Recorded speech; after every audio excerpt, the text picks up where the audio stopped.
It was exactly 11:42 on a Tuesday when I spotted Ray Fallon in the break room, quietly getting something notarized while everyone else was distracted. This is the same Ray whose code practically keeps our platform breathing.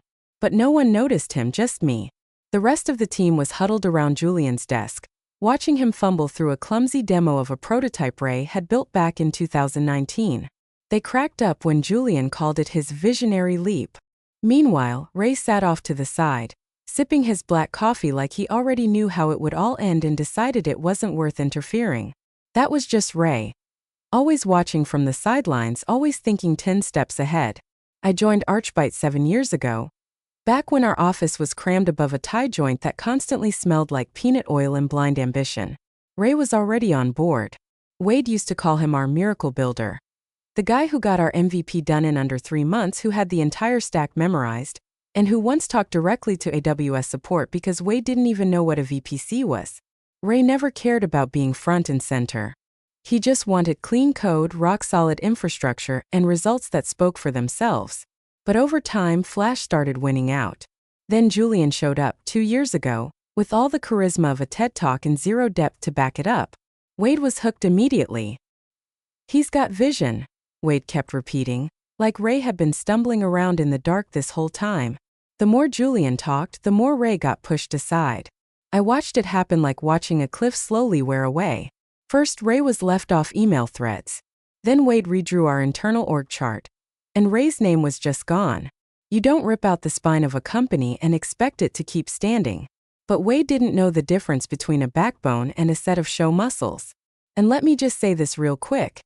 If you're one of the 97% of viewers who never hit that subscribe button, now's the time. Like the video. Costs you nothing, but it keeps us going. These are the stories we bring you. The ones where the quiet guy doesn't stay in the shadows forever. Back to Ray. He never made a scene. Never yelled. Never even flinched when Julian took his routing model and rebranded it Julian's Funnel. I asked Ray once why he didn't call it out. He looked me straight in the eye and said, "You don't interrupt a magician while he's setting the table." I thought he was just being clever. Turns out he was dead serious. One afternoon, not long before the first rumors of a buyout started floating around, I caught Ray coming out of the server room carrying a stack of printed papers. Actual printouts. Almost unheard of for us. In his hand was this beat-up manila folder labeled Control Folder in tidy Sharpie. I asked if he needed a hand. He smiled, shook his head and said, "Nope. Just checking the fire exits." I laughed, thinking he was joking. He wasn't. The strange part is, nobody ever officially let Ray go. He just got quieter. More distant. Like he was slowly being cropped out of the company photo. His badge still worked. His access stayed active. But in the boardroom, he was invisible. Wade forgot. Julian never even realized he was there. But I remembered. I saw what he carried. I remembered that lunch, the notary, the signature, how he tucked the stamped paper into his coat like it was a loaded weapon. You only notarize something when you want it to outlast you. And Ray? Ray was planning to outlast us all. His hair was flawless, sneakers spotless, and he wore that smug grin. Like a guy who's never had to fail because someone else always cleaned up the mess before it hit the fan. I still remember his first all hands. He didn't bother with an intro. Just popped open a flashy prezi and launched in. What we need is disruption, root-level disruption. Across the room, I caught Ray's eyes locked on the screen. I didn't know what that look meant back then. Now I do. It was quiet disbelief hiding behind a calm face. By the end of that week, Wade had already started calling Julian our Elon. He meant it. No sarcasm. He just gets it. Wade told me in the elevator one day. He's raw potential. I wanted to hit the emergency stop and scream. Raw potential? The guy couldn't even roll back a deployment without turning Slack into a full-on meltdown. But he talked fast, threw out buzzwords like asymmetrical scaling and cognitive throughput. And Wade soaked it all in like gospel. No one bothered to check if Julian even knew where our main routing table lived. He didn't. Ray did. The shift happened slowly. Ray's name started disappearing from invites. At first, he'd get the occasional looping you in as an afterthought. Then not even that. Julian began stepping into meetings Ray used to run. Product reviews, back-end discussions, investor calls, he took them all. And the worst part? He didn't even try to be subtle. I'll never forget this one webinar with a bunch of VCs. Julian flashed this flowchart and proudly said, "Designed by me." I almost spit out my coffee. I knew that chart. Ray drew it on a whiteboard during a late-night server migration crisis back in 2019, right before AWS throttled us. I helped write the documentation for it. Ray didn't react. He just stood there, arms folded, lips sealed, watching the screen. Later in the kitchen, I tried to get a rise out of him. "He straight up stole your diagram," I said, handing him a fresh cup of his pitch-black coffee. Ray took a sip, gave a half shrug and said, "You ever watch a dog chase its tail? Eventually it catches something. Doesn't mean it knows what to do with it." Then he walked away like that was all he had to say. But I saw it, that small fracture. He wasn't unaffected. He was collecting every slight, every swipe, every theft like he was charging up. People think staying silent means backing down. But with Ray, silence meant precision. While everyone else put on a show, he was paying attention. Meanwhile, Wade was loving every second. He started pushing out press releases crowning Julian as the man, leading the technical evolution of Archbyte. In a Forbes piece, Wade said, "Julian brings a fresh perspective to legacy architecture. He's designing our next chapter." Designing? The guy couldn't even spell container orchestration without spell check. But the gut punch came with the new company deck. New branding. New tagline. Innovation led by visionaries. Julian's photo was front and center. Ray? Completely erased. Not even a footnote in the company timeline. I saw Ray scroll through the deck one afternoon in the break room. No reaction. He just closed the file, opened up Terminal, and typed something into his private repo. I didn't ask what it was. I didn't need to. That's the week he started showing up an hour before everyone else and staying an hour after. Not because he was panicking, because he had a plan. Something about him shifted. The air around him felt different. More focused. He was still invisible to most. But I noticed the way his spine straightened every time Julian opened his mouth. Or how he'd freeze mid-keystroke, not because he was stuck, but because he was listening. You could feel something shifting. The tension in the room thickened, like the air before a thunderstorm. No lightning yet, but your bones knew it was coming. It kicked off the way most things in tech do, soft and subtle. Just a quiet message dropped into the wrong Slack DM. "They're sniffing around again. Big Danish firm this time. Old money. Serious buyout potential." First, I didn't think much of it.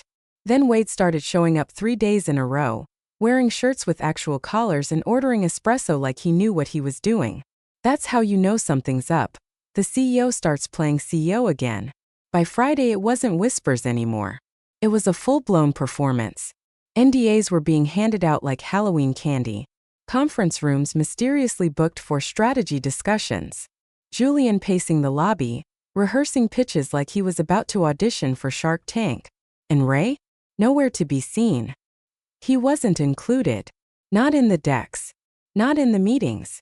Not even in the side chats at the whiteboard where the real deals usually happened. Then the system started to push him out. Quietly. A permission removed here. A folder locked there. One day, he couldn't access the sandbox he'd built for load testing.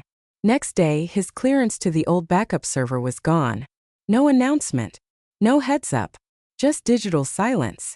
It was like the system he built was slowly turning its back on him. I found him one evening down in the basement server closet, long after everyone else had clocked out. No overhead lights, just that low machine hum and a faint glow from the monitor. He was transferring files. Not in a rush. Not out of panic.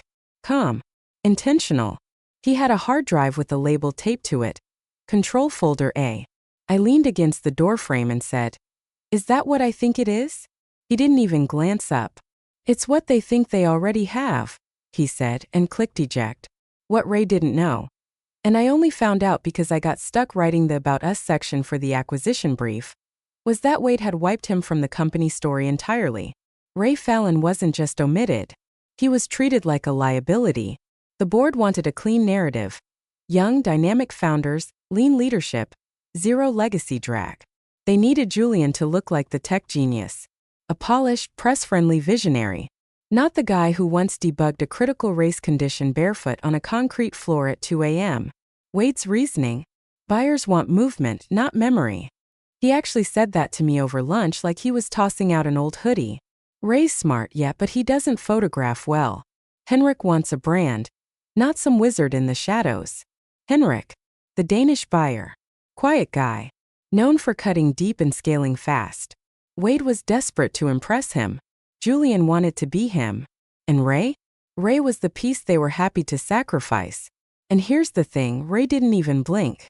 When I told him about the rewritten company history, how they handed his routing system to Julian in the official pitch, he just nodded. Like it was exactly what he figured would happen. When someone steals your house, he said, they forget who laid the foundation. Until it rains. Then he walked out. No drama. No grand speech. Just Ray being Ray. That same week, he switched to working from a private terminal.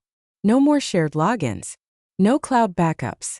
Just a quiet machine tucked in the far corner of the old staging lab, surrounded by dusty boxes labeled with cryptic two-letter codes and handwritten dates.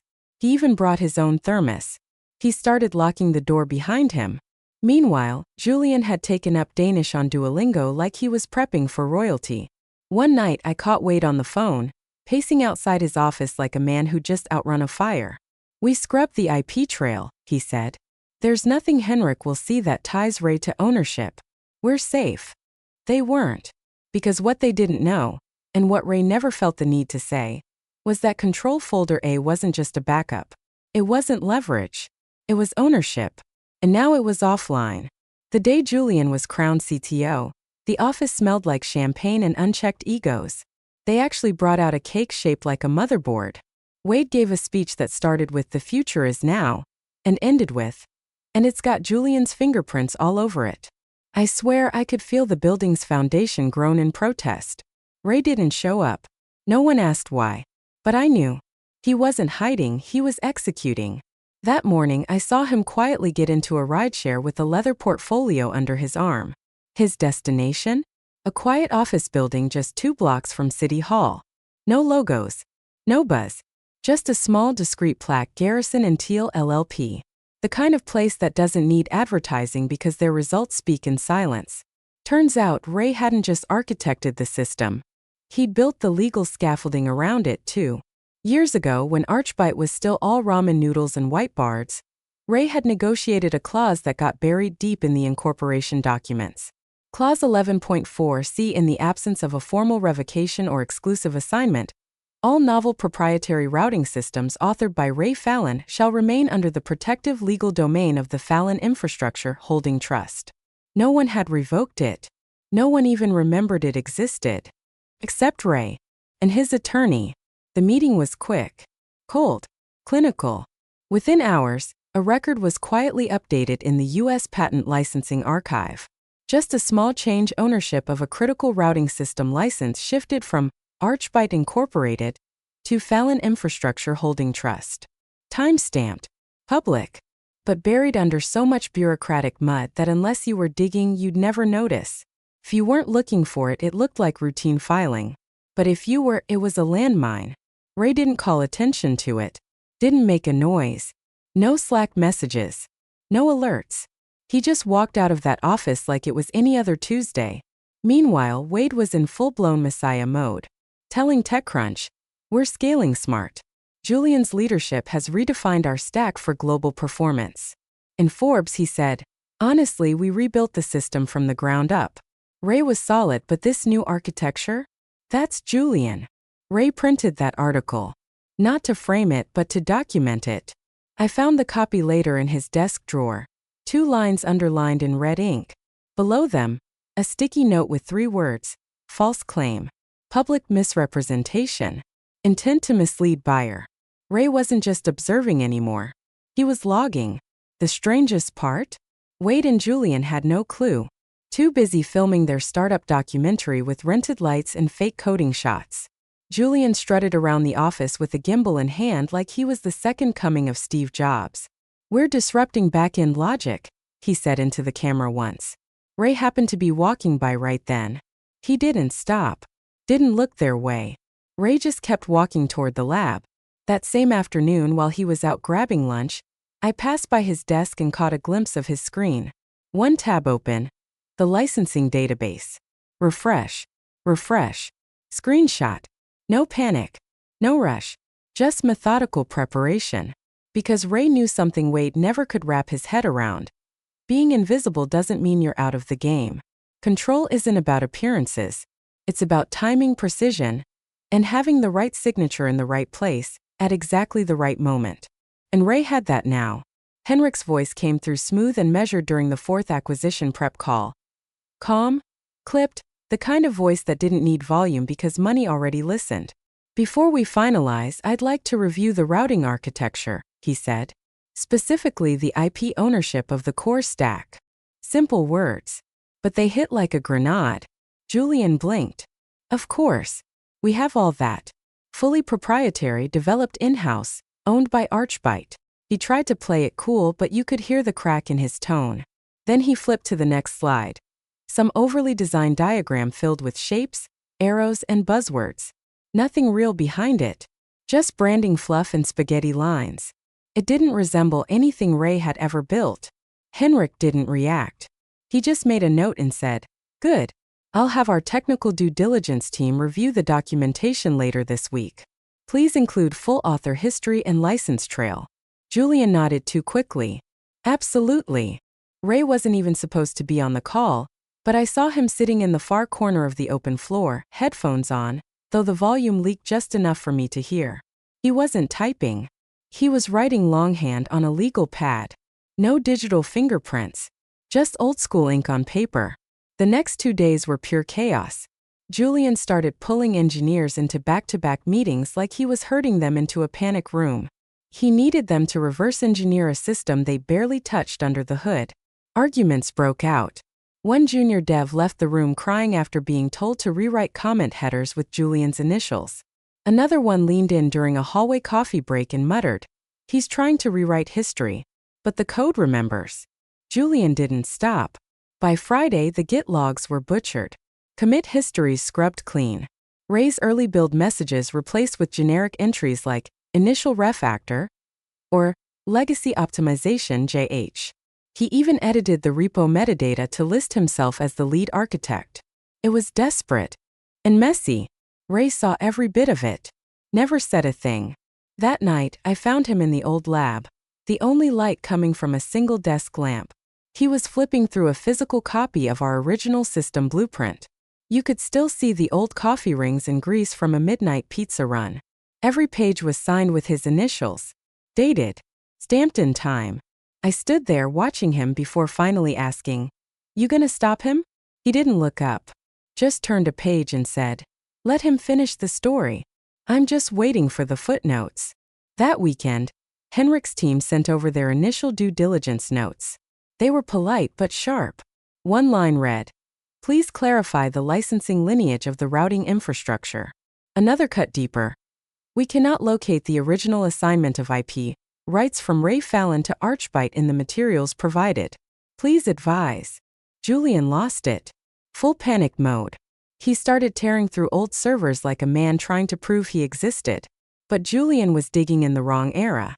What he didn't realize, and probably never would, is that those rights had never actually been signed away. Not officially. Not legally. The only person who could give Henrik a truthful answer was the same guy they tried to erase from the company's history. Henrik scheduled another call. Partway through, he leaned in slightly and said, "One more thing. Who owns the core routing layer license as of today?" Julian hesitated. Just a second too long. Then he said, "We do." Henrik gave him a polite nod. "I see." Across the office, Ray quietly closed his notebook for the first time in days. Then he leaned back in his chair like someone who'd been waiting patiently to watch a trap spring shut on the one who thought they were in control. He didn't say a word. He didn't have to. But I swear you could feel it like a cold front sweeping into a room that had been overheated for way too long. The morning of the acquisition signing felt like a movie scene, except nobody seemed to realize they weren't the star. Wade showed up in his most expensive blazer, with lapels so wide they looked like they came with a manual. Julian was a nervous mess, pacing the glass conference room and practicing sound bites like he thought Henrik was about to crown him heir to the throne. The legal team had already chilled the champagne. A photographer was floating near the lobby mural, snapping off glossy shots of startup life, as everyone tried to pose like it was just another day. Then at exactly 8:57, Ray walked in. No keycard swipe. No noise. Just appeared from the side hallway like smoke drifting back into a room. He wore the same plain gray shirt from his first day at Archbite. No logos. No flash. Sleeves rolled up like always. In his hand a thin navy folder. No label, no company crest. Just a clean, quiet rectangle of intent. Wade saw him, paused mid-sentence, then gave a distracted half-wave like Ray was someone's random guest who'd gotten lost. Julian didn't even look up. Henrik arrived at 9 o'clock sharp, dressed in black from neck to toe, steady as ever. He moved through the room with quiet confidence, shaking hands, nodding, introducing his assistant, who handed over the final paperwork wrapped with a ribbon so unnecessary it looked like something out of a holiday catalog. Smiles all around. Tension eased. They started the signing. Henrik took the head of the table, turning pages like he was reading a recipe. Wade poured champagne and handed a glass to Julian like he was passing down a sacred relic. Lawyers murmured in the background, confirming wire transfers, escrow procedures, timestamps. The whole room felt like it was vibrating with numbers. $270 million on the line and rising. Ray stayed in the back. Sat in a chair against the wall. Quiet. Watching. Then they got to page 9. Henrik stopped flipping. Tilted his head slightly. Scanned the room. "Before we conclude," he said, calm, measured, "I want to clarify one final point about the architecture. Specifically, the ownership of the core routing system. We've noticed some inconsistencies in the license documentation. I understand it was developed internally. Can anyone confirm exclusive rights transfer?" Wade opened his mouth. Julian leaned forward. But before either one could speak, Ray stood up. No rush. No theatrics. Just stood. He walked to the table, placed the slim navy folder directly in front of Henrik, and returned to his seat without saying a word. Henrik raised an eyebrow, then opened it. Inside was a single page. One paragraph. Typed in clean serif font. Notarized. Signed. It stated clear as day that the proprietary routing system at the heart of Archbite's infrastructure was, and had always been, legally owned by the Fallon Infrastructure Holding Trust. No transfer of rights. No revocation. Everything intact. Everything enforceable. Henrik didn't laugh. He took a long, steady breath. Then looked up. Wade's grin stalled halfway like it got stuck on its way out. Julian's mouth opened just slightly, like he was about to object, but realized too late he didn't have the words or the right. Henrik tapped the page with one finger. "And this," he said softly, "was not disclosed during diligence." Ray didn't move. He didn't have to. The storm had landed. He just made sure it arrived right on schedule. Wade was mid-toast when the second glass of champagne hit Julian's hand. "To bold vision and modern leadership," he said, puffing up like he was delivering a speech at a tech gala nobody asked him to attend. Henrik gave him a faint, courteous smile, the kind you give to someone trying way too hard at a hotel check-in desk. There were claps. Flashbulbs. One of our junior devs even cried, real tears, because she genuinely believed this was the moment her equity would turn into beachfront property. I stood near the coffee cart, pretending to fix a busted stir stick, but really just watching Ray. He hadn't moved in over 20 minutes. He was waiting. Calculating. Wade reached out to Henrik with both hands like he was offering the keys to the kingdom. Henrik leaned in, calm as ever, his fingertips brushing the champagne-stained contract folder. That's when Ray stood up. No rush. No flair. Just deliberate motion. He stepped forward, holding that same navy folder. Clean, blank, unmistakable. And as Wade's hand connected with Henrik's, Ray slid his folder across the table with quiet precision. The timing was surgical. The soft scrape of paper across the wood sliced through the room like a warning shot. Henrik paused. Looked down. Lifted the cover. Read. And then he laughed. Not a polite chuckle. Not a stiff boardroom laugh. A real one. Sharp. Surprised. And laced with a heavy dose of "How stupid do you think I am?" Wade froze mid-handshake, his grip still locked on Henrik's. Julian's champagne glass tilted, and I swear I saw a drop land square on his shiny dress shoe. Around the room the energy shifted like someone had just pulled the plug. Henrik stood, folder still in hand. He scanned the room slowly, first Wade, then Julian, then Ray. According to this, he said, voice even but ice cold, you attempted to sell me a platform whose core routing system is not owned by Archbyte, but by an independent trust. A trust, I should add, controlled by Mr. Fallon. He turned to Ray. Is this accurate? Ray didn't nod, didn't smirk. He simply said, it's publicly recorded and timestamped. Henrik tapped the folder once more. Then this deal, he said, his gaze cutting into Wade now, is based on materially false information. Wade's jaw moved like it wanted to say something, but nothing came out. Julian, wide-eyed, reached for the folder like he thought touching it could make it all go away. Henrik pulled it back smoothly, placed it in his briefcase, and clicked it shut with finality. Then he stepped away from the table. The whole room flipped, from celebration to static in under 10 seconds. And Ray? He didn't gloat, didn't even blink. Ray simply walked back to the wall, picked up the chair he'd been sitting in, and slowly rolled it out of the room. That was the real moment. Not the folder. Not Henrik's laugh. It was the sound of that chair gliding softly across the hardwood. A gentle final punctuation to a verdict no one wanted to acknowledge. But everyone heard it. Ray left without looking back. Wade's hand was still suspended in the air. Henrik never shook it again. You tried to sell me a company you don't own. Henrik didn't raise his voice. That's what made it hit harder. No yelling. No theatrics. Just quiet finality. A truth too solid to debate. The kind of sentence that doesn't invite a reply because the math's already been done. The silence that followed cracked the room open. No one blinked. No one breathed. Julian's face drained to the shade of cold chicken. He opened his mouth like he had some backup excuse ready, but it never launched. Wade stumbled through words like miscommunication and internal IP alignment, but they fell flat before they even reached Henrik. Henrik didn't acknowledge him. He was too busy thumbing back through the folder, like maybe the words would rearrange themselves and give him a different reality. But they didn't. Then came the fallout. Due diligence failure, Henrik said, like he was reading off a checklist. He handed his untouched champagne glass to his assistant. Signing as cancelled pending full investigation of proprietary claims. The photographer lowered his camera. Wade's lawyer leaned in, whispering a stream of panicked legal jargon.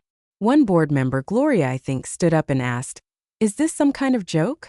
But her voice cracked halfway through the word joke, which killed any shot at sounding serious. The head of legal dove into her laptop, searching archived PDFs like she thought maybe, just maybe, she could rewind the last 5 minutes. Someone grabbed a thick binder off a nearby shelf, only to realize it hadn't been updated since 2020. The room turned into a paper storm. Executives flipping documents, scrolling emails, whispering, yelling, all trying to reverse a mistake they didn't even know they'd made. Ray stood, didn't speak, didn't smirk, didn't flinch. He calmly slipped on his coat, pushed in his chair, and headed for the glass door like a man finishing a regular Tuesday shift. That's when Wade finally snapped.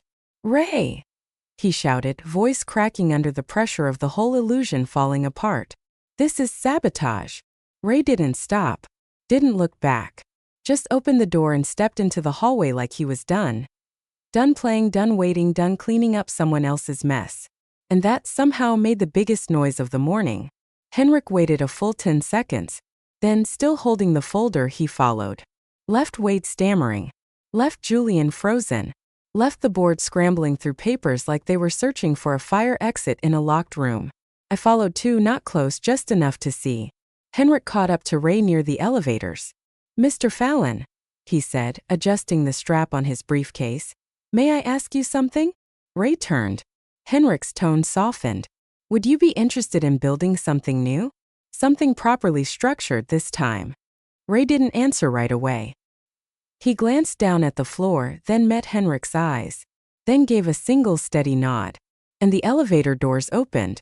2 weeks later, Archbyte published a vague blog post. The kind PR interns write when they're trying to say absolutely nothing while pretending they've said something meaningful. After a thoughtful period of reflection, it began, Julian Haynes has chosen to resign from his position as CTO to pursue personal ventures. No quotes. No farewell photo. Just a quiet vanishing act, wrapped in carefully worded PR. Comments disabled. By the end of that same day, a quiet ripple hit the industry, noticed only by those who knew where to look. The board had suspended Wade Chalmers, pending an internal investigation into irregularities in IP documentation and executive disclosures. Translation: the house of cards had fallen, and they were trying to clean up the mess without making a sound. But the part no one outside the inner circle really saw, the part that didn't make headlines, was buried 3 days later in a filing from the Delaware Registry. A new LLC. No announcement. No LinkedIn launch. No over-designed landing page. Just a name, Folium Systems. Founder and principal Ray Fallon. Registered agent? The same firm Henrik uses for his international ventures. The paperwork spelled it all out: clean, deliberate, bulletproof. Full legal ownership of a proprietary routing system. The very language Wade had tried to erase from Archbyte's legacy now sat at the center of Folium's foundation. The platform, the logic tree, the patents. All of it. Not hidden. Built on. Ray didn't tweet about it. Didn't drop a teaser video. No product hunt rollout. He just pushed a new Git repo live one morning. The structure was clean. The code elegant. Every line annotated. No noise. Just purpose. By noon the whispers started. This feels like what Archbyte should have been, someone said. Word spread fast among engineers. The kind of devs who actually read the code, not just the press releases. They saw the difference. They felt it. Meanwhile, Henrik's firm backed the venture. No spotlight. No bubbly. Just infrastructure. Talent. A team that actually built instead of postured. No middle layer spinning fantasy into slides. And Ray? He still came in early. Still left late. Same gray shirt. Same thermos. Same rhythm. Only now, when people looked up, they saw him. Not because he asked for it. Because this time, the foundation they were standing on finally had his name written into every layer. Turns out, the quiet one wasn't optional. He was the structure itself.